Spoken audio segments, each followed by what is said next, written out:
Assalamualaikum warahmatullahi wabarakatuh. Sebelumnya, perkenalkan nama saya Muhammad Khairul Mustaqim dari program studi Teknik Elektro dengan NIM 2519102010050. Pada video kali ini, saya akan mempresentasikan tentang tugas saya, yaitu tentang pembangkit listrik tenaga pasang surut air laut atau bisa disingkat dengan PLTPS. Untuk pembahasan yang akan saya bahas, yang pertama adalah pengertian dari PLTPS itu sendiri. Yang kedua, proses konversi energi PLTPS. Yang ketiga, bagian-bagian pada PLTPS. Yang keempat, cara kerja PLTPS.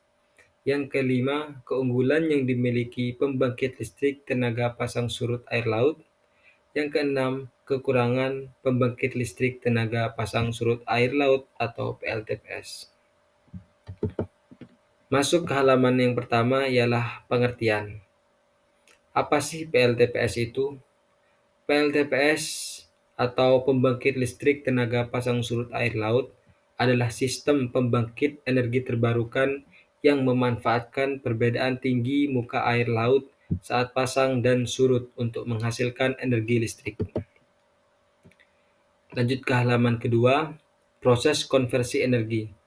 Proses konversi energi apa saja yang terjadi pada pembangkit listrik tenaga pasang surut air laut? Itu ada dua, energi potensial sama energi kinetik. Energi potensial ialah perbedaan ketinggian air. Air mengalami pasang surut, pengaruh gravitasi, bulan dan matahari di planet kita. Gaya ini mengubah bentuk perairan yang menyebabkannya bergerak dan menghasilkan arus serta pasang surut air laut. Pada PLTPS dibutuhkan bendungan untuk menyimpan air hasil pasang dan saat surut, air akan melewati lubang yang telah dipasang turbin. Yang kedua ialah energi kinetik, pergerakan air. Dalam prosesnya, pembangkit listrik tenaga pasang surut air laut ini membutuhkan pergerakan air atau energi kinetik untuk mengubahnya menjadi energi mekanik sehingga dapat memutarkan turbin. Lanjut di bagian 3, membahas tentang bagian-bagian pada PLTPS atau pembangkit listrik tenaga pasang surut air laut. Yang pertama ialah bendungan atau barrage. Fungsinya ialah menahan dan memerangkap air laut untuk menciptakan perbedaan ketinggian air atau yang biasa disebut energi potensial antara laut dan area cekungan. Dan fungsi kedua, bagian dari struktur yang menahan air pasang untuk kemudian dialirkan melalui turbin saat air surut. Jadi sebelumnya air itu akan disimpan di bendungan, saat surut pintunya akan terbuka dan melewati turbin. Yang kedua, bagian PLTPS ialah pintu air atau sluice gates. Fungsinya adalah untuk mengisi cekungan air saat pasang dan mengosongkannya saat surut, serta mengatur aliran air yang masuk ke turbin. Pintu air ini termasuk dalam bagian bendungan juga. Yang ketiga ialah turbin. Fungsinya adalah mengubah energi kinetik dari aliran air pasang surut menjadi energi mekanik yang memutarkan turbin. Jenisnya ada dua, bisa berupa turbin aksial mirip kincir angin, tapi ini yang di bawah laut, atau turbin lainnya seperti yang memanfaatkan aliran pasang surut secara langsung. Yang keempat dan yang paling penting ialah generator. Fungsinya ialah menghasilkan listrik dengan mengubah energi mekanik dari putaran turbin menjadi energi listrik. Untuk cara kerja PLTPS ini sebenarnya ada dua metode yang digunakan. Ada yang bentuk bendungan dan ada juga yang bentuk kincir angin. Maksud saya kincir air. Cara kerja yang pertama yaitu menggunakan bendungan. Itu pertama adalah membangun bendungan. Bendungan dibangun untuk menampung air dan menciptakan perbedaan ketinggian air. Yang kedua, menahan air. Saat pasang, air laut yang meluap ditahan di dalam waduk oleh pintu air yang ditutup di bagian sini.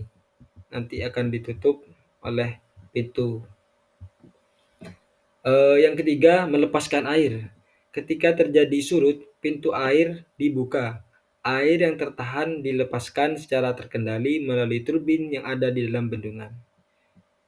Jadi air saat surut, pintu ini akan terbuka dan air yang banyak ini keluar melalui pintu itu yang sudah dipasang oleh turbin. Yang keempat, menghasilkan listrik. Aliran air akan memutar turbin yang kemudian terhubung ke generator dan menghasilkan listrik. Dan untuk metode yang kedua, yang tadi saya katakan, menggunakan kincir air. Sama seperti kincir angin, cuman ini berada dalam air. Yang pertama, menempatkan turbin.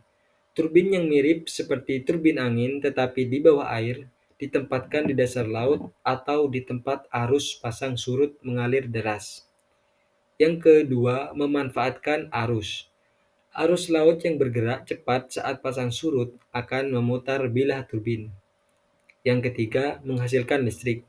Gerakan turbin yang memutar generator yang mengubah energi kinetik aliran air menjadi energi listrik. Contoh gambarnya seperti di samping ini.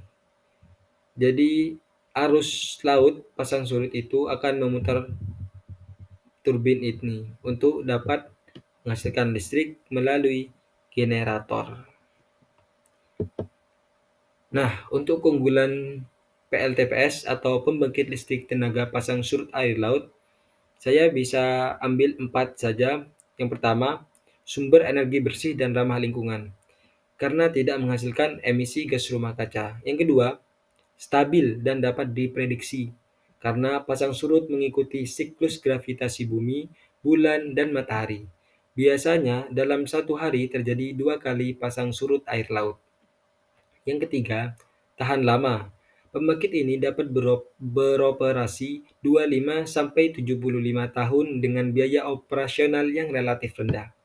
Yang keempat, potensi besar untuk negara kepulauan seperti Indonesia contohnya.